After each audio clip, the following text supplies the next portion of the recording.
of all things. We might try, we might desire it, but we don't do it. That's why we got to go to confession. So, is God first in your life? Huh? And a good way to do that is if I ask you, did you pray yesterday? No, Father. Do you have a daily prayer life? Oh, I try. And I go, oh, do you try to eat every day? Well, no. Then why would you try to pray every day? What's more important, praying or eating? Prove it. If you stopped eating, what happens? You die. Is it God's fault? Nope, it's yours. If you stop praying, what happens? You die. Is it God's fault? Nope, it's yours. He gives you what you want, and it's not him.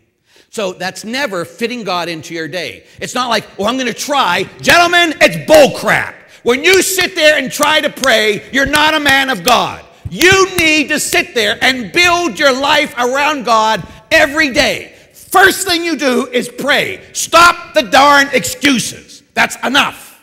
It's time for you to be a man, a spiritual man. That's first and primarily one who stands up against the world. I think in our lifetime, in the next 10 years, there's going to be great tribulation. And if you're not a man of God, you're not going to be prepared. We haven't not yet had to lay down our life, but some of you are going to have to, I promise you. You can either run and be a wimp that many Catholics are, or you can be a man who stands up for what's right. They're coming at us now, little at a little, and you're just going to smile and say, I don't want to. That's what happened in Germany. They came against them little by little, and soon they start killing them, one after another. Same thing's going to start happening, I promise. Not here, Father. Trust me. The world, if I was to ask you today, if someone was going to break into your house and rape your wife and kill your children, would you take a bullet to stop that? Yes, Father, of course. What do you look at me? I'm a man. Ooh. Well, gentlemen, the world, the flesh, and the devil is going after your wife and kids every day. But if you're not a man of prayer, you leave them unprotected. You need to be this man of prayer who stands in intercession and looks at the world and the flesh and the devil every day and say, you got to go through me before you get to my wife and kids. When Eve was being tempted, where was Adam? Right next to Eve, but he kept his mouth shut. He was not the man God created him to be. He was not the man that would have went up before him. He should have been protecting his wife and said, move back there. Satan, you deal with me before you deal with her. He was a wimp. And so many Catholic men are wimps because they let the women to be in charge of the spirituality of their households. That's against the scriptures, gentlemen. You are the leaders of your family.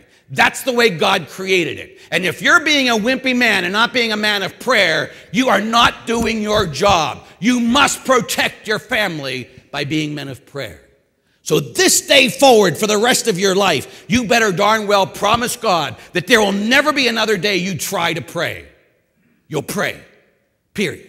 I do a holy hour every day because I got to stand there being a pastor of my congregation. I'm the father of that congregation. And when I'm in prayer before the Blessed Sacrament, I have to sit there every day and make sure I'm doing God's will and looking at the world, the flesh, and the devil and say, you got to go through me before you get to my parish.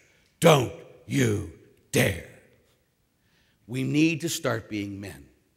So you need to make this commitment. You will not leave this place today without promising Almighty God that you will give him at least 5 minutes of prayer every day. You're not going to try. You're going to do it. And if you can't think it, you can't do that. If you say, oh, Father, I can't do that. How sad of a man are you? Some of you spend longer on the toilet than you do talking to God. So what are you going to do when you stand before God and he says, how come you spent more time on this toilet than you did talking to me? Well, when you got to go, you got to go. Okay, you get to sit on the toilet forever. You love the toilet more than you love me.